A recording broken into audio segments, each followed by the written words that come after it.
नमस्कार, मैं हूं तान्या। आप देख रहे हैं राष्ट्रीय हित। आइए नजर डालते हैं आज की कुछ खास खबर की ओर।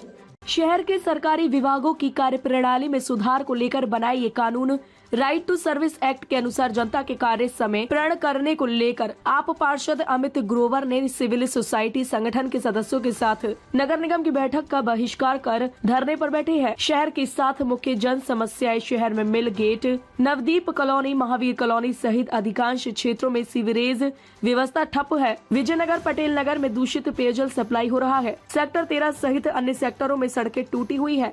शहर में स्ट्रीट डॉग सहित बेसहारा पशुओं का आतंक है। फैमिली आईडी में त्रुटियों के कारण गरीब परिवारों की राशन कार्ड और पेंशन काट दी गई है। इन परिवारों की महिलाएं सरकारी दफ्तरों के चक्कर काटने पर मजबूर है। प्रॉपर्टी टैक्स में अव्यवस्था है। ग्रोवर ने शहरवासियों के साथ प्रदर्शन किया और अनिश्चितकालीन धरना शुरू कर दिया है। उन्होंने कहा कि हरियाणा सरकार के प्रशासकीय सुधार विभाग ने 16 अगस्त 2022 को सभी विभागों को राइट टू सर्विस एक्ट के तहत निर्देश दिए हैं कि नागरिकों के हर कार्य एक तय समय सीमा के अनुसार होने चाहिए, लेकिन अधिकारी इस कानून का पालन नहीं कर रहे हैं। अमित ग्रोवर नरेंद्र शिव कुमार ने बताया। मैंने एक इंतकाल के लिए डीसी साहब को एक लेटर लिखा था, तो डीसी साहब ने जो बहुत बढ़िया काम किया, ये डीआरओ साहब को मारक की थी। ये इंतकाल के लिए है और डीआरओ साहब ने ये मारक कर दी तहसीलदार को। ये डीआरओ साहब की स्टैंप है और ये तहसीलदार की है। तो मैं अब अपनी बात यही रखूंगा कि जब डीसी साहब ने डीआरओ साहब को मारक कर दी, डीआरओ साहब ने तहसीलदार को मारक कर दी, तो हिसार के अंदर 75% जो एक इंतकाल का जो सिस्टम चढ़ा हुआ, पूरे शहर को एक सर्दी सी चढ़ी हुई है। तो मैं ज्यादा ना बोलते इतना ही कहूंगा कि पूरे प्रशासन को तो आप छोड़ दीजिए, लेकिन आदरणीय डीसी साहब एक शहर के मालिक हैं, तो तहसीलदार साहब को और जो सिटी थाने के पास जो तहसील है, पटवारी साहब है, उनको निर्देश दें और उनकी तलाश लगाएं कि आखिर पूरे शहर के जो इंतकाल होने हैं वो क्यों नहीं होने हैं। कहीं किला नंबर मांग रहे हैं, कहीं खसरा नंबर मांग रहे हैं, कहीं पड़ोसी का नक्शा मांग रहे हैं, कभी उनकी रजिस्ट्री मांग रहे हैं। मेरे पास में पड़ोसी की रजिस्ट्री भी अपनी भी है, लेकिन सब कुछ दिखाने के बावजूद भी मामला कहीं भी सिरे नहीं चढ़ रहा है। बस इन्हीं बातों को ध्यान में रखते हुए मैं अपनी बात को समाप्त करता हूँ। डीसी साहब से फिर विनती करता हूँ कि इंतकाल की जो समस्या है सभी अधिकारियों को अपने निर्देश दे और हो सके तो आदरणीय मुख्यमंत्री जी इस पर संज्ञान ले। हमारे यहाँ सर 2 साल से सीवरेज का पानी रोड के ऊपर 3 स्कूल पड़ते हैं सर, और पूरा भरा रहता है, डेली भरते हैं सर 2 साल से रेगुलर। उसका कोई स्थायी समाधान नहीं किया जा रहा सर। टेम्परेरी समाधान होता है, अधिकारियों को बोलते हैं, वो टैंकर लाते हैं, भर के ले जाते हैं। 10-10 टैंकर 20-20 टैंकर पानी निकलता है सर, और उसका कोई भी हम बिल्कुल निराश होकर बैठ चुके सर। किसी के घर के आगे, किसी दुकानदारों के आगे अगर 2 साल तक पानी रेगुलर बढ़ता रहे तो उसके लिए क्या स्थिति होगी सर। तो हम उसके लिए मांग क्या करते हैं? हम ये मांग करते हैं उसका स्थायी समाधान हो सर। जो हमारा जो कैप्टन स्कूल रोड है, एक मेन रोड है जो 3 कॉलोनियों को जोड़ता है सर, और 4 या 5 स्कूल उस पर लगते हैं। स्कूल के बच्चों को निकलने के लिए साधन नहीं है सर। हम इसीलिए यहाँ इकट्ठा हुए हैं। मैं हमारे वार्ड की भी सुध लो, हमारी भी सुध लो। 2 साल से किसी के घर के आगे, किसी की दुकान के आगे कोई बच्चा पानी में जा रहा है, और बहुत ही ज्यादा बुरी हालत, पानी के गंदे सीवरेज पानी के छींटे लग रहे हैं। इससे ज्यादा बुरी हालत क्या होगी सर 2 साल से। अब राइट टू सर्विस एक्ट है, ये अगर लागू होता है तो उसमें 2 दिन के अंदर ठीक करना पड़ता है इनको। ये लागू करवाने के लिए हम सभी इकट्ठा हुए हैं। भाई हमारा तो कुछ तो समाधान हो सर। 2 साल से वो कोई छोटी मोटी बात थोड़ा ना सर। किसी का सीवरेज में अगर खड़ा रहना पड़ जाए, 5 मिनट हम खड़ा नहीं रह सकते, उसकी बदबू बहुत ज्यादा मारती है। मेरे पास सबूत है, 1 जनवरी को लोग जश्न मना रहे थे, हमारे यहाँ ये रोड के ऊपर ये पानी भरा हुआ था, डेली भरता है सर, एक दिन भी नागा नहीं जाता सर। कि शहर के मुख्य जन समस्याएं 7 समस्याएं जिसको लेकर व्यवस्था खराब है।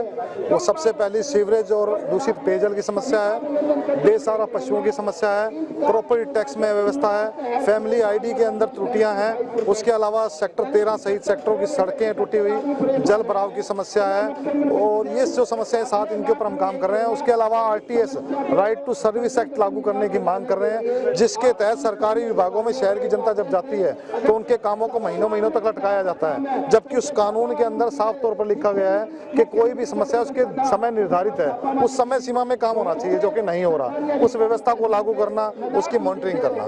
तो आज हाउस की मीटिंग भी चल रही है, पहले भी हाउस की मीटिंग, उसके अंदर भी जो है एजेंडे रखे जाते हैं, अधिकारियों को आदेश दिए जाते हैं। देखिए, उस एजेंडे रखने के बावजूद आज 10वीं मीटिंग है, 9 मीटिंग हुई है अभी तक। 6 मीटिंगों में हमने ये मांग रखी है, लेकिन उन मीटिंगों में कोई काम नहीं हुआ। इनका इसलिए हमने इस मीटिंग का बहिष्कार किया है क्योंकि वहाँ कोई काम नहीं होता। हम जिला उपायुक्त से चाहते हैं कि वो इस पर हस्तक्षेप करें, वो हमें बुलाएं और इन विभागों के आरटीएस के तहत इनके ऊपर निरीक्षण करें, इनकी मॉनिटरिंग करें। जो अधिकारी काम नहीं करते उन पे कार्रवाई करें ताकि जनता के काम समय पर हों और इन मुख्य मुद्दों को लेकर समाधान पर संज्ञान लें। तो क्या पूरे शहर की जो ये मांग है पूरे शहर की? बिल्कुल पूरे शहर की है। सेक्टर 13 की सड़कें टूटी हुई हैं, सेक्टर 13 में स्ट्रीट डॉग बेसहारा पशु हैं, मील गेट जो क्षेत्र है हमारा captain RC school, Shiv Kumar Soni ji, पूरे शहर से लोग आए हुए हैं। हमारे सिविल सोसाइटी संगठन के हर अलग क्षेत्र के सदस्य हमने बुला रखे हैं। संत नगर में सीवरेज व्यवस्था है, आजाद नगर नवदीप कॉलोनी में सीवरेज व्यवस्था है, विजय नगर में गुलाटी हॉस्पिटल के पीछे पीने का पानी दूषित है, पटेल नगर में पीने का पानी दूषित है, बेसहारा पशु सींगों से उठाकर बुजुर्गों को पटकने का काम कर रहे हैं। प्रॉपर्टी टैक्स की जो व्यवस्था है वो लगातार खराब है और उसमें काम नहीं हो रहे हैं। फैमिली आईडी में पेंशन कट गई है लोगों की, वो पूरे शहर की समस्याएं हैं। तो सर अगर ये समस्या जो आप इस समस्या को लेकर यहाँ बैठे हो, अगर ये समस्या पे इनमें संज्ञान नहीं लिया गया तो अब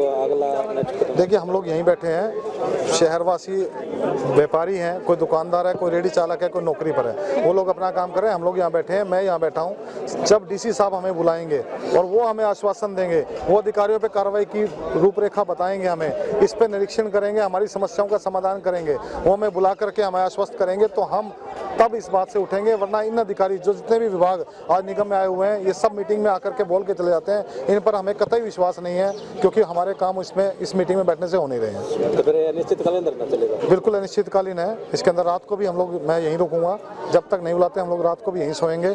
अधिकारियों से निवेदन है, उच्च अधिकारियों से, कि वो इस पर संज्ञान लें। डीसी साहब से माननीय, उनसे हमें उम्मीद है, वो अच्छे अफसर हैं, वो बुला करके शहर की व्यवस्था ठीक करें।